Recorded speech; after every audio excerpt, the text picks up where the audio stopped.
नमस्कार, मैं हूं पुष्पेंद्र चौधरी और आप देख रहे हैं India voice Haryana Punjab bulletin में आपका स्वागत है। रुक करेंगे खबरों की ओर। चंडीगढ़ में मुख्यमंत्री नायब सिंह सैनी ने विशेष बैठक की। बैठक में मुख्य सचिव, गृह सचिव सहित तमाम आला अधिकारी मौजूद रहे और साथ ही प्रदेश के सभी कमिश्नर, डीसी, एसपी भी वीडियो कॉन्फ्रेंसिंग के जरिए उनके साथ जुड़े। बैठक में वर्तमान माहौल को देखते हुए खास पहलुओं पर मंथन किया गया।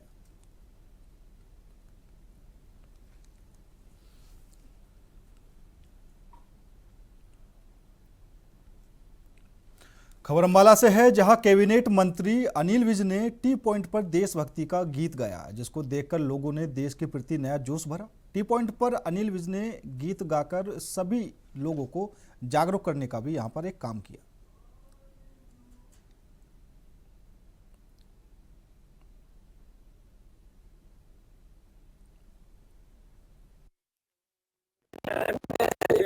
बिछड़े चमन तुझ पे दिल कुर्बान, तू ही मेरी आरज़ू, तू ही मेरी आबरू, तू ही मेरी शान।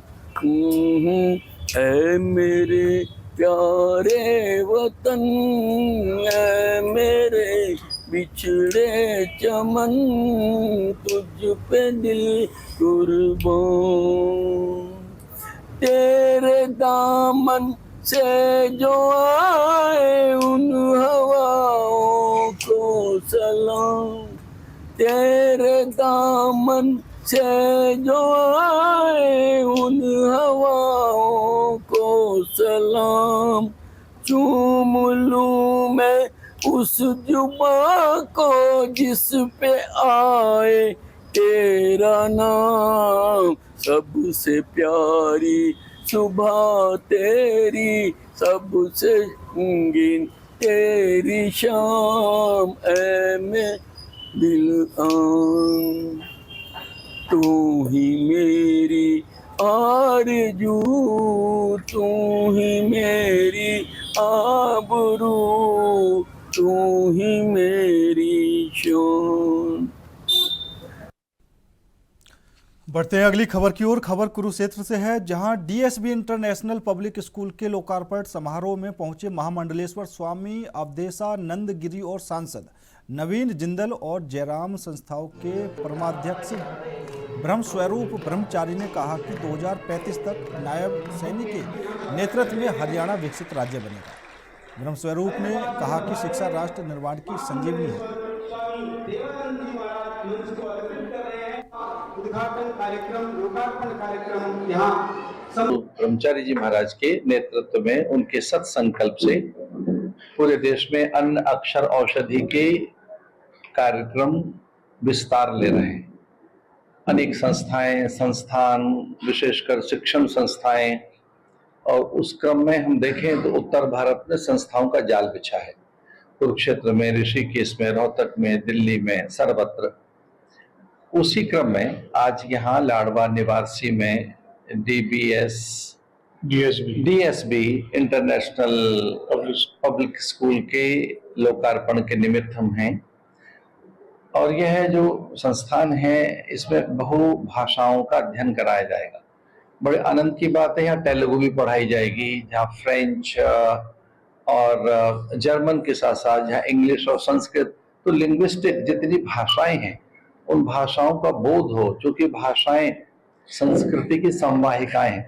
भाषाएं व्यक्ति का उत्थान करते हैं। तो पूज्य ब्रह्मस्वरूप जी महाराज का जो एक संकल्प है कि भाषाओं में नैपुण्यता है, भाषाओं में दक्षता है, और वे आरंभ काल से आए। तो इस इंटरनेशनल इस विद्यालय में भाषाओं पर विशेष ध्यान दिया गया है, कला पर, कौशल पर, व्यक्तित्व विकास पर, और एक अंतरराष्ट्रीय मानक यहाँ दिखाई दे रहे हैं। इंटरनेशनल स्टैंडर्ड यहाँ दिखाई दे रहा है। आप देख रहे हैं भवन, यहाँ का वास्तु, यहाँ पर एक वातायन खुले और लगभग 13-14 एकड़ का ये विशाल परिसर इस बात का परिचायक है कि यहाँ न केवल खेलकूद होंगे, न केवल व्यायाम, न केवल व्यक्तित्व विकास की कार्यशालाएं, बल्कि एक उत्तर भारत का एक बड़ा विद्यालय यहाँ स्थापित होने जा रहा है। हरियाणा के कुरुक्षेत्र में भारत पाकिस्तान के बीच लगातार बढ़ रहे तनाव को देखते हुए हेल्थ डिपार्टमेंट अलर्ट मोड पर आ गया है। हेल्थ इमरजेंसी से निपटने के लिए डिपार्टमेंट ने दावा के पुख्ता इंतजाम किए हैं। डिपार्टमेंट की तरफ से सरकारी और प्राइवेट अस्पतालों में 2,956 बेड की व्यवस्था की गई है, जिनमें 542 बेड सरकारी और 2,414 बेड प्राइवेट अस्पतालों में रिजर्व किए गए हैं। हालांकि फिलहाल पाकिस्तान और भारत का जो सीज फायर को लेकर सहमति बनी है, लेकिन अभी भी पाकिस्तान सीज फायर तोड़ता हुआ नजर आ रहा है। भी आज ही सिविल सर्जन कुरुक्षेत्र के निर्देशानुसार LNJP सिविल हॉस्पिटल में हम जो बॉर्डर पे टेंशन चल रही है और जो वार की स्थिति है, इसके लिए हम अपनी मेडिकल टीम तैयार कर रहे हैं और इसमें हमने बेड और वार्ड अलग तैयार करा है और वेंटिलेटर है और टीम डॉक्टरों की लगाई है। कितने बेड हैं इसमें एम्बुलेंस की सुविधा रहेगी? हाँ, इसमें 3 एम्बुलेंस की सुविधा रहेगी, 2 एडवांस एम्बुलेंस और 1 बेसिक एम्बुलेंस। तो कितने बेड रहेंगे सर? इसमें अभी फिलहाल 6 बेड का इंतजाम किया है। जो इसमें ड्यूटी वगैरह है स्टाफ की, वो कौन? हाँ, इसमें इमरजेंसी स्टाफ रहेगा हमारा, जिसमें कि डॉक्टर हैं, नर्स हैं और टास्क फोर्स है। सर कोई अलग से वार्ड भी बनाया गया है? हाँ, 1 वार्ड अलग से डेडिकेटेड रहेगा। मैं बताना चाहूँगा कि सुबह हमारी 12 बजे के करीब डीसी मैडम ने की अध्यक्षता में एक मीटिंग हुई थी और 3 बजे ACS हेल्थ के अध्यक्षता में एक वीडियो कॉन्फ्रेंस मीटिंग हुई थी। उसमें जैसे हमारे वो निर्देश मिले हैं, उस हिसाब से हमारी तैयारियां पूरी हैं। मैं सबसे पहले एम्बुलेंस की स्थिति में आपको बताना चाहता हूँ। हमारे पास गवर्नमेंट की 26 एम्बुलेंस और प्राइवेट हॉस्पिटल में 15 एम्बुलेंस है, जो कि जैसे ACS सर ने बोला है, सभी को हम प्राइवेट एम्बुलेंस। भारत पाकिस्तान के बीच चल रहे तनाव के चलते अंबाला के सभी नागरिक और अस्पताल किसी भी आपातकाल स्थिति के लिए पूरी तरह से तैयार हैं। सभी डॉक्टर्स की छुट्टियां भी रद्द कर दी गई हैं। नागरिक अस्पताल की इमरजेंसी को भी खाली कराया गया है ताकि किसी भी स्थिति से निपटा जा सके। स्वास्थ्य विभाग द्वारा किसी भी आपातकाल स्थिति के लिए इमरजेंसी क्विक रिस्पॉन्स टीम बनाई गई है, जिसमें 8 डॉक्टर हैं।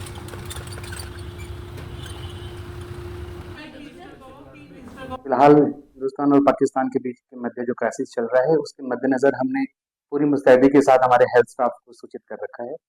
सभी हमारे कर्मचारी की छुट्टियां रद्द हैं, सभी 24/7 यहाँ पर कार्य कर रहे हैं। किसी भी आपात स्थिति के लिए निपटने के लिए हमने 2 इमरजेंसी क्विक रिस्पॉन्स टीम बनाई है, जिसमें हर स्पेशलिटी के 8 डॉक्टर्स उसमें पोस्टेड हैं।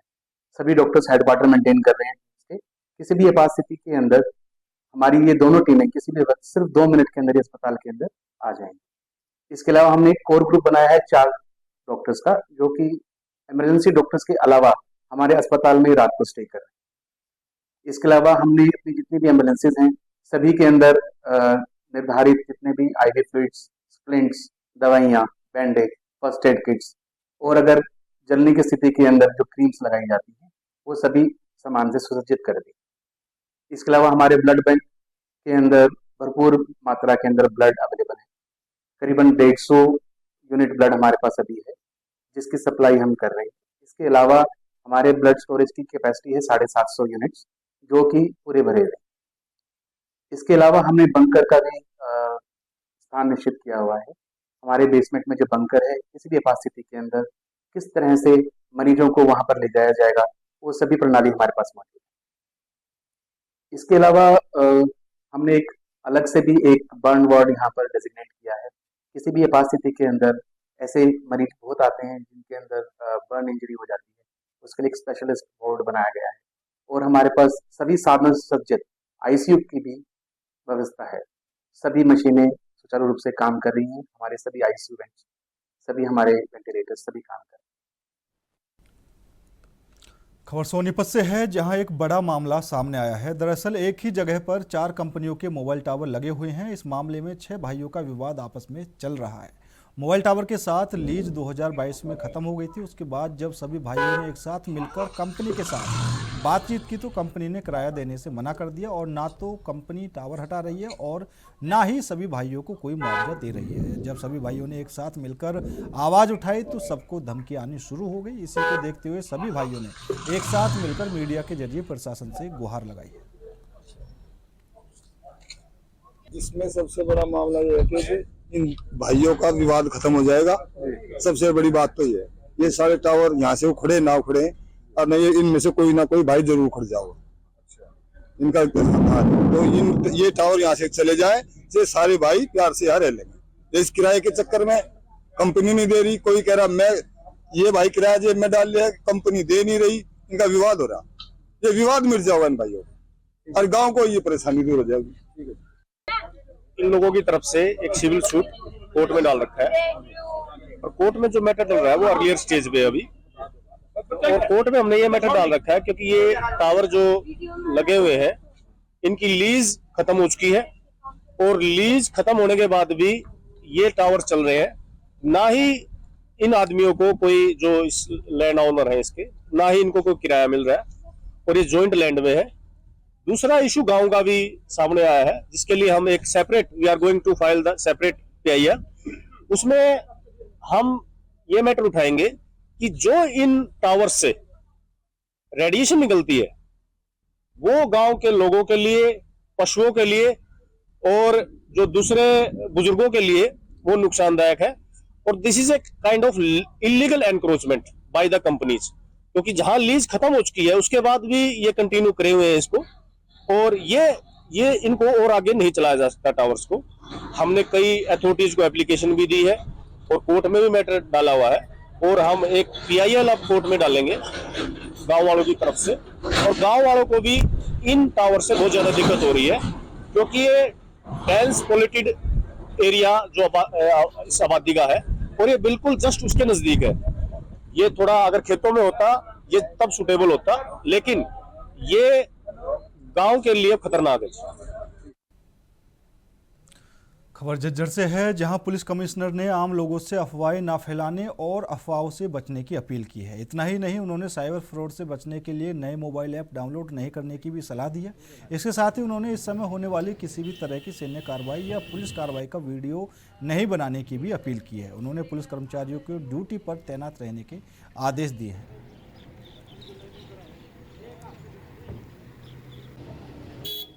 झज्जर पुलिस प्रशासन बहुत अलर्ट है और मॉक ड्रिल्स भी हो रही हैं। लोगों को अवेयर भी किया जा रहा है कि किस तरह से अपने आप को बचाव करना है और ब्लैकआउट में किस तरह से बिहेव करना है, और बाकी चीज़ों की भी हम टाइम टू टाइम अवेयर करते रहते हैं लोगों को।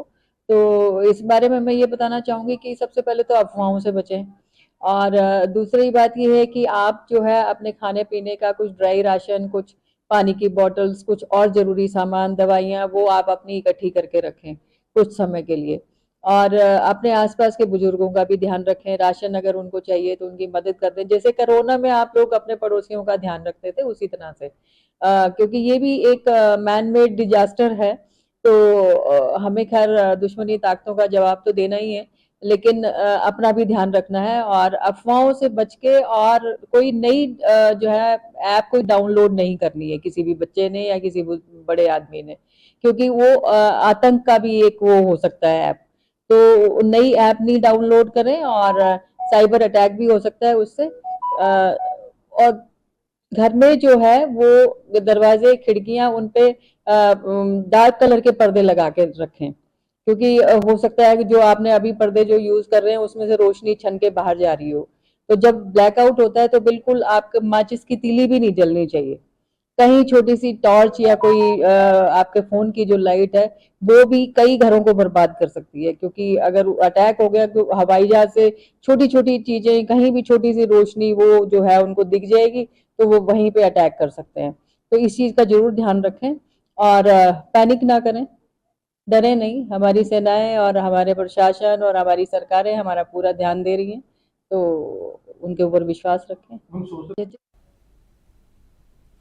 खबर सिरसा से है, जहां एक बड़ा धमाका हुआ। दरअसल पाकिस्तान की फतेह 2 मिसाइल से हमला किया गया था, जिससे दिल्ली को टारगेट करके छोड़ा गया था, लेकिन सेना ने उसे बीच रास्ते में सिरसा के आसमान में ही ढेर कर दिया। इसका मलबा खेतों में पड़ा मिला।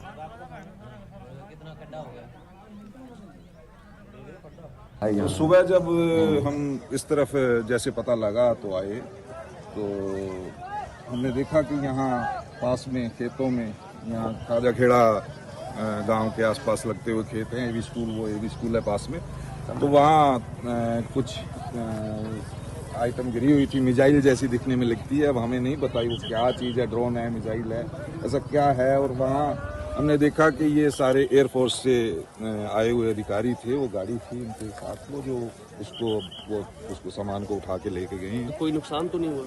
यहाँ खेतों में मुझे तो नहीं लगता कि अभी कोई यहाँ ऐसा कुछ खास जान माल का कोई नुकसान हुआ होगा। तो मिसाइल देखने के बाद पूरे गांव में या शहर कैसा में माहौल कैसा है? हो रहा है? लोगों में हड़कंप मचा हुआ है, देखने के लिए उत्सुक हैं। आसपास बहुत से डर- लोग डर इकट्ठे का हुए माहौल हुए हैं, डर का माहौल बना हुआ है। ठीक है। फिरोजपुर में पाकिस्तान द्वारा किए गए ड्रोन हमले के दौरान भारतीय सेना द्वारा नष्ट किए गए ड्रोन से कई लोग घायल हो गए। तो पाकिस्तान की तरफ से जो कायराना हरकत लगातार की जा रही थी और जो ड्रोन टारगेट बनाकर भेजे जा रहे थे, सेना उनको आसमान में ही ढेर करने का काम कर रही है। ਭਾਜੀ ਇਹ ਤਕਰੀਬਨ 8:30 ਵਜੇ ਮੈਂ ਆਇਆ ਸ਼ੌਪ ਤੋਂ ਦੀ ਤੇ ਉਦੋਂ ਬਲੈਕ ਆਊਟ ਹੋ ਚੁੱਕਾ ਸੀਗਾ ਤੇ ਲਾਈਟ ਸਾਰੀ ਆਫ ਹੀ ਸੀਗੀ ਤੇ ਸਾਰੇ ਮਤਲਬ ਆਪਣੇ ਨੀਚੇ ਖੜੇ ਸੀਗੇ ਘਰ ਦੇ ਵੀ ਵੈਸੇ ਬਾਹਰ ਤਕਰੀਬਨ ਖਾਣਾ ਖੁਣਾ ਖਾ ਕੇ ਸਾਰੇ ਭਾਜੀ ਤੇ ਮੈਂ ਲੋਬੀ ਆਵਾਜ਼ ਸੁਣੀ ਬਾਹਰ ਧਮਾਕਿਆਂ ਦੀ ਤੇ 9:45 ਵਜੇ ਦੇ ਕਰੀਬ ਤੱਕ ਆਇਆ। ਮੈਂ ਬਾਹਰ ਆਇਆ ਭਾਈ, ਜਿਵੇਂ ਆਏ ਖਲੋਤੇ ਇੱਥੇ ਨਾ ਲਾਈਟ ਕੋਰਨਰ 'ਚ ਲਾਈਟ ਜਗੀ ਹੈ ਤੇ ਲਾਈਟ ਥੋੜੀ ਪਹਿਲਾਂ ਘੱਟ ਹੋਈ ਫਿਰ ਜ਼ਿਆਦਾ ਹੋਈ। ਜਦੋਂ ਜ਼ਿਆਦਾ ਹੋਈ ਇੱਕਦਮ ਬਲਾਸਟ ਹੋਇਆ।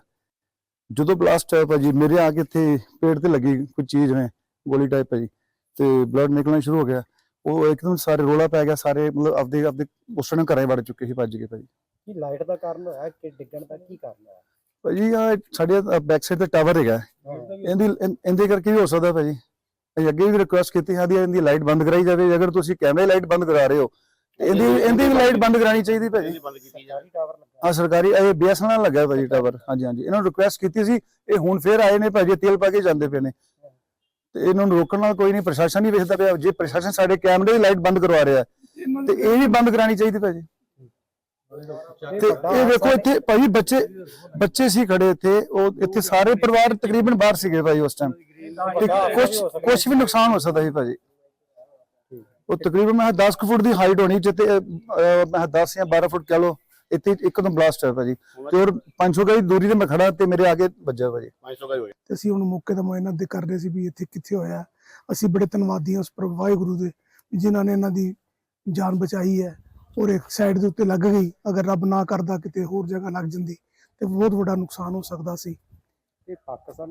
ਹਾਂ ਪਾਕਿਸਤਾਨ ਸਾਈਡ ਤੋਂ ਕੋਈ ਆਇਆ ਹੈ ਤੇ ਇੱਥੇ ਜਿਸ ਜਗ੍ਹਾ ਤੇ ਆਪਾਂ ਖੜੇ ਇੱਥੇ ਬਲਾਸਟ ਹੋਇਆ ਔਰ ਕਹਿੰਦੇ ਬਹੁਤ ਜ਼ਬਰਦਸਤ ਆਵਾਜ਼ ਸੀ ਇੱਥੇ, ਆਸ-ਪਾਸ ਧਮਾਕਾ ਹੋਇਆ ਔਰ ਇੱਕਦਮ ਛੱਡੇ ਜਿਹੜੇ ਨੇ ਉਹ ਖਿਲ ਰਹੇ ਨੇ ਔਰ ਉਹਨਾਂ ਨੇ ਦੇਖੋ ਉਹ ਮੀਟਰਾਂ ਦਾ ਬਕਸਾ ਹੈ, ਕਿੰਨੀ ਮੋਟੀ ਚਾਦਰ ਲੱਗੀ ਹੋਈ ਹੈ, ਉਹਨੂੰ ਵੀ ਪਾੜ ਕੇ ਉਹ ਲੰਘ ਗਏ ਹੈ।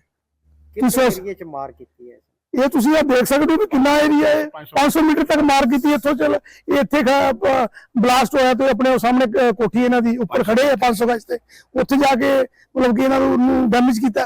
ਹੋਰ ਟੁਕੜੇ ਪਏ ਆ ਦੇਖੋ ਆਸ-ਪਾਸ ਜਿਹੜੇ ਭਾਜੀ ਇਹਨਾਂ ਨੇ ਇਕੱਠੇ ਕੀਤੇ ਆ। ਆ ਦੇਖੋ ਇਹਨਾਂ ਕਿਸੇ ਦੇ ਪੈਰਾਂ ਤੇ ਵੱਜੀ ਹੈ, ਕਿਸੇ ਦੇ ਹੱਥਾਂ ਵੱਜੀ ਹੈ, ਕਿਸੇ ਨੇ ਉੱਥੇ ਪਾੜਤਾ। ਆ ਕੋਠੀ ਤੇ देखो बाहर कितने निशान है, बैक साइड पे देखो। दोनों देशों के तनाव को लेकर जहां पंजाब भर में रेलवे स्टेशन, बस स्टैंड, धार्मिक स्थल, गुरुद्वारे में पंजाब पुलिस की तरफ से सर्च अभियान चलाए जा रहे हैं। बात करें पटियाला की तो पटियाला के रेलवे स्टेशन में पटियाला पुलिस की तरफ से पटियाला की ओर आने वाली सभी रेलगाड़ियों में सफ़र कर रहे यात्रियों की भी बारीकी से चेकिंग की जा रही है। तो वहीं मीडिया को जानकारी देते हुए DSP सतनाम सिंह ने बताया कि जहां दो मुल्कों का तनाव पंजाब में देखने को मिल रहा है, वहीं बात करें तो पटियाला में DIG नानक सिंह और SSP पटियाला वरुण शर्मा के सख्त निर्देश पर रेलवे स्टेशन पर और गुरुद्वारे और धार्मिक स्थलों पर लगातार चेकिंग अभियान किया जा रहा है। ਅੱਜ ਬਾਹੁਕਮ ਮਾਨਯੋਗ SSP Sahib Patiala railway station ਦੀ ਸਰਕਲ ਦੀ ਸਿਟੀ 1 ਪਟਿਆਲਾ ਵੱਲੋਂ ਚੈਕਿੰਗ ਕੀਤੀ ਜਾ ਰਹੀ ਹੈ, ਜਿਸ ਵਿੱਚ 4 SHO ਸਾਹਿਬਾਨ, SHO ਲੋਰੀਗੇਟ, SHO ਲੋਰੀਗੇਟ ਸਬਜ਼ੀ ਮੰਡੀ ਅਤੇ SHO ਨਾਜ ਮੰਡੀ ਦੀ ਟੀਮਾਂ ਵਿੱਚ ਸ਼ਾਮਲ ਨੇ। ਜਿਸ ਸਬੰਧ 'ਚ ਹਰ ਆਉਣ ਜਾਣ ਵਾਲੇ ਟ੍ਰੇਨਾਂ ਦੀ ਤੇ ਆਉਣ ਜਾਣ ਵਾਲੇ ਪੈਸੇਂਜਰਾਂ ਦੀ ਤੇ ਉਹਨਾਂ ਦੇ ਬੈਗਾਂ ਸਮਾਨ ਵਗੈਰਾ ਦੀ ਚੈਕਿੰਗ ਕੀਤੀ ਜਾ ਰਹੀ ਹੈ, ਥੋਰੋ ਚੈਕਿੰਗ ਕੀਤੀ ਜਾ ਰਹੀ ਹੈ।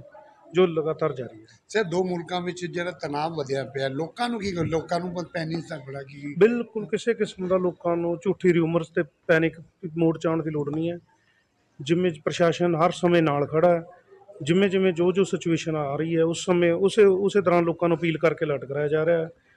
ਹਰ ਟਾਈਮ ਜਿੰਨੀ ਗਸ਼ਤ ਹੈ ਤੇ ਪੈਟਰੋਲਿੰਗ ਵਧਾਈ ਗਈ ਹੈ। ਜਿਸ ਟਾਈਮ ਵੀ ਲੋਕਾਂ ਨੂੰ ਇਹ ਅਪੀਲ ਹੈ, ਜਿਸ ਟਾਈਮ ਵੀ ਬਲੈਕ ਆਊਟ ਦਾ ਬਾਲਾਤਰ ਅਫਸਰਾਨ ਵੱਲੋਂ ਜਾਂ ਮਾਨਯੋਗ ਡੀਸੀ ਸਾਹਿਬ ਵੱਲੋਂ ਮੈਸੇਜ ਆਉਂਦਾ ਹੈ ਤਾਂ ਉਹਨੂੰ ਪੂਰਾ ਤਨਦੇਹੀ ਨਾਲ ਇੰਪਲੀਮੈਂਟ ਕੀਤਾ ਜਾਵੇ। पाकिस्तान और भारत के बीच तनावपूर्ण स्थिति को देखते हुए होशियारपुर की डिप्टी कमिश्नर ने जिले के लोगों को ताज़ा हालातों के बारे में जानकारी दी और लोगों से अपने घरों में रहने की अपील की है। ਤੇ ਅਸੀਂ ਲਗਾਤਾਰ ਨਜ਼ਰ ਬਣਾਈ ਰੱਖੀ ਹੋਈ ਹੈ।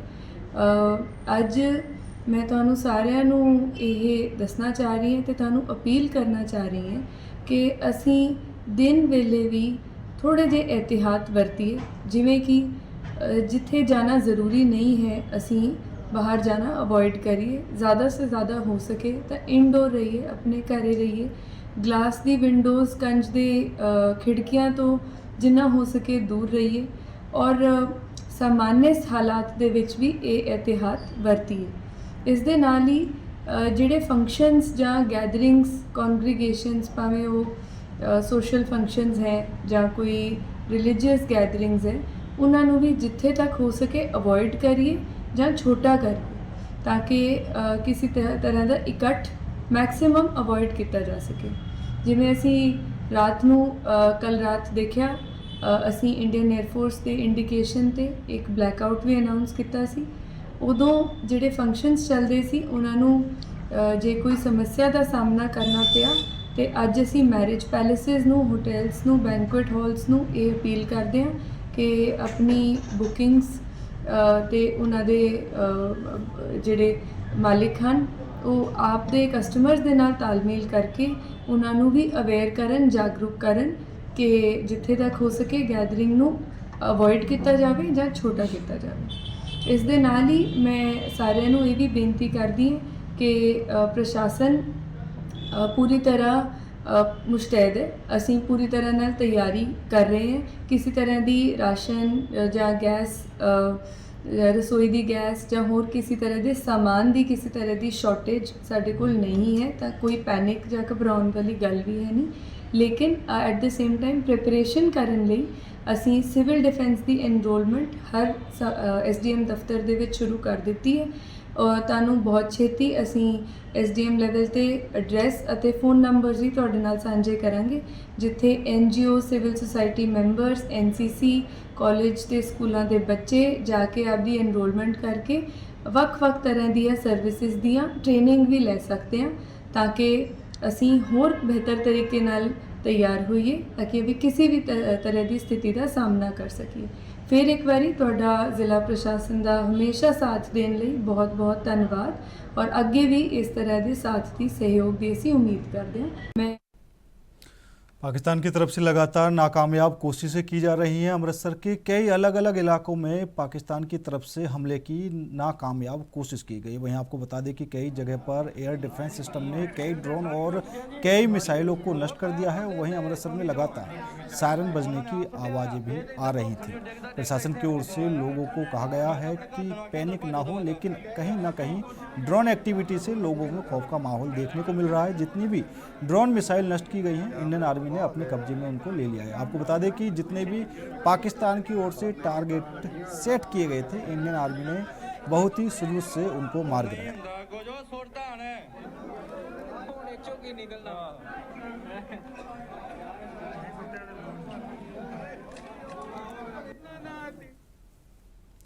पठानकोट में भी ड्रोन एक्टिविटी देखने को मिली थी। एयरबेस पर हमला करने की कोशिश की गई थी। साथ ही हिमाचल के माजरा में एक UAC को भी मार गिराया।